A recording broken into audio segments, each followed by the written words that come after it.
Baik Bapak dan Ibu, jamaah yang dirahmati oleh Allah Subhanahu wa taala.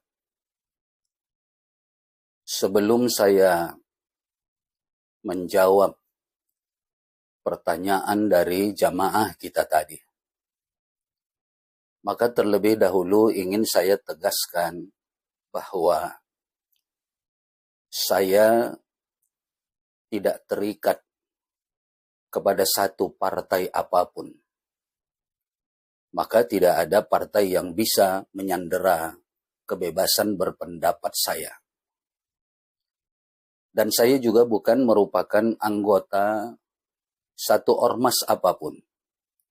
Sehingga saya tidak terikat kepada ormas manapun dan tidak ada ormas yang bisa menyandera kebebasan berpendapat dan berpikir bagi saya. Maka dari itu, jawaban dari saya ini murni. Karena saya sebagai seorang da'i, saya sebagai seorang penceramah, sebagai pengajar agama, maka pendapat yang saya sampaikan ini hanya berdasarkan kepada tuntunan agama.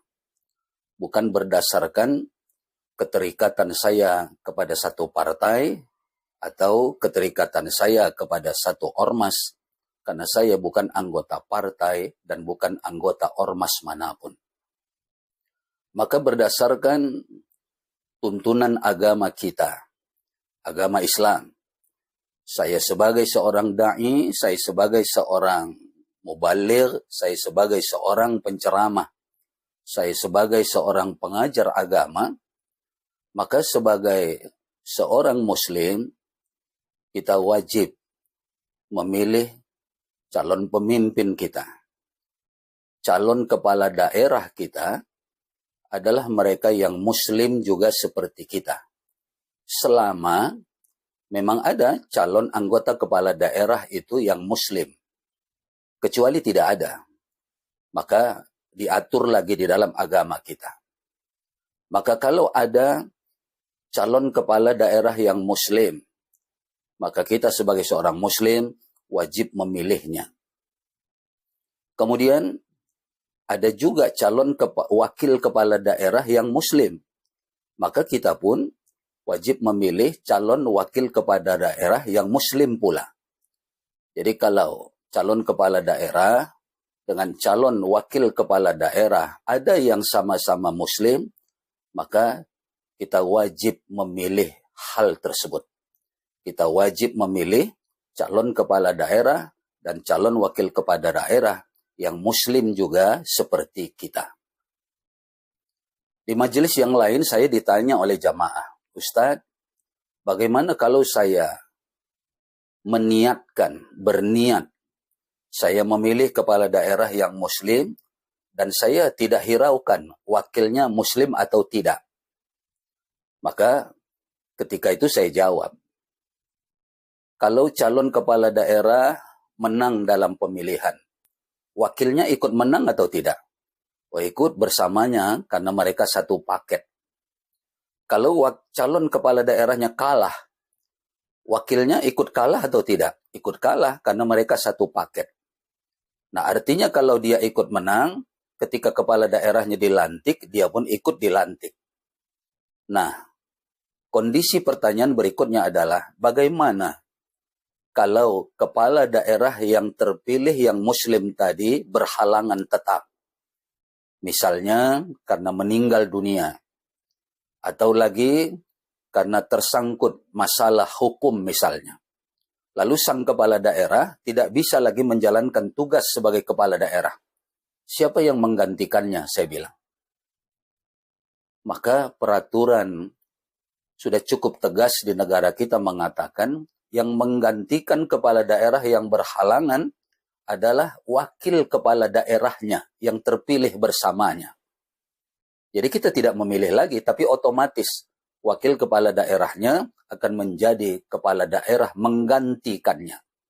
Nah, kalau tadi yang kita pilih kepala daerah yang muslim berpasangan dengan kepala daerah yang tidak muslim, ketika kepala daerah yang muslim berhalangan tetap, menurut Anda siapa yang menggantikannya? Pastilah wakil kepala daerahnya. Maka tidak bisa kita berniat memilih kepala daerahnya saja, lalu mengabaikan wakil kepala daerahnya. Karena suatu saat, wakil kepala daerah itu bisa menggantikan kepala daerah yang berhalangan tetap. Maka, kalau wakil kepala daerah yang Anda pilih menang adalah bukan Muslim seperti saya, bukan Muslim seperti kita, bukan Muslim seperti Anda, maka yang akan menggantikannya, itulah pilihan Anda, yang dia bukan Muslim. Nah, maka dari itu, tuntunan ini, tuntunan bagi kita yang Muslim, yang beragama Islam. Maka, saya tidak menyinggung persoalan di agama lain seperti apa ajarannya, karena saya hanya mengajarkan ajaran Islam selama ini. Dan dalil-dalil itu bisa kita temukan di dalam Al-Quran sebagai pedoman hidup kita. Baik Bapak dan Ibu, jamaah yang dirahmati oleh Allah Subhanahu wa Ta'ala. Sebelum saya menjawab pertanyaan dari jamaah kita tadi, maka terlebih dahulu ingin saya tegaskan bahwa saya tidak terikat kepada satu partai apapun. Maka tidak ada partai yang bisa menyandera kebebasan berpendapat saya. Dan saya juga bukan merupakan anggota satu ormas apapun.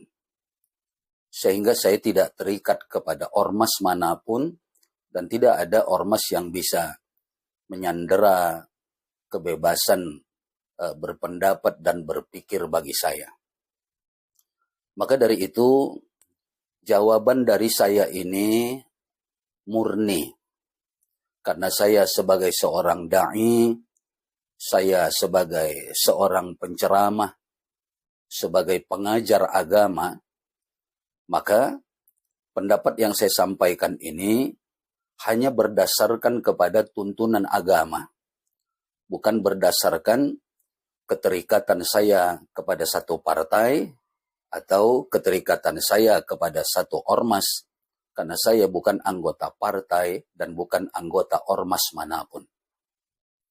Maka berdasarkan tuntunan agama kita, agama Islam, saya sebagai seorang da'i, saya sebagai seorang mubaligh, saya sebagai seorang penceramah, saya sebagai seorang pengajar agama, maka sebagai seorang Muslim, kita wajib memilih calon pemimpin kita. Calon kepala daerah kita adalah mereka yang Muslim juga seperti kita. Selama memang ada calon anggota kepala daerah itu yang Muslim. Kecuali tidak ada, maka diatur lagi di dalam agama kita.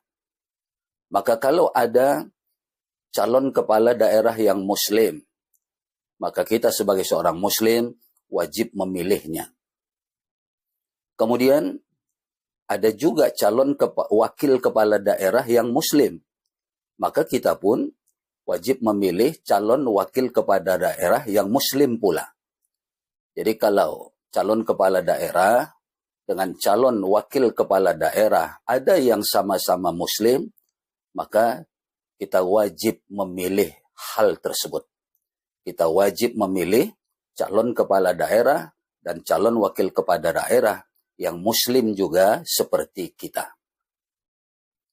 Di majelis yang lain saya ditanya oleh jamaah, Ustadz, bagaimana kalau saya berniat, saya memilih kepala daerah yang Muslim dan saya tidak hiraukan wakilnya Muslim atau tidak.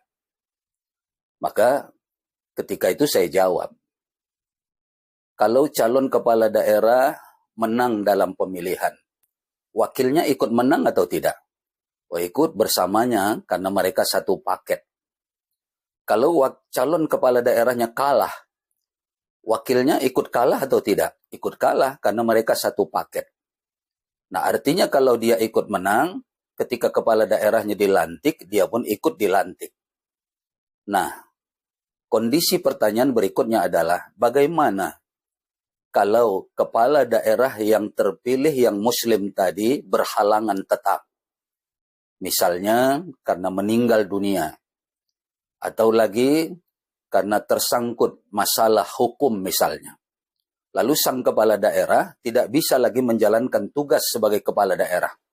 Siapa yang menggantikannya, saya bilang. Maka peraturan sudah cukup tegas di negara kita mengatakan yang menggantikan kepala daerah yang berhalangan adalah wakil kepala daerahnya yang terpilih bersamanya. Jadi kita tidak memilih lagi, tapi otomatis wakil kepala daerahnya akan menjadi kepala daerah menggantikannya.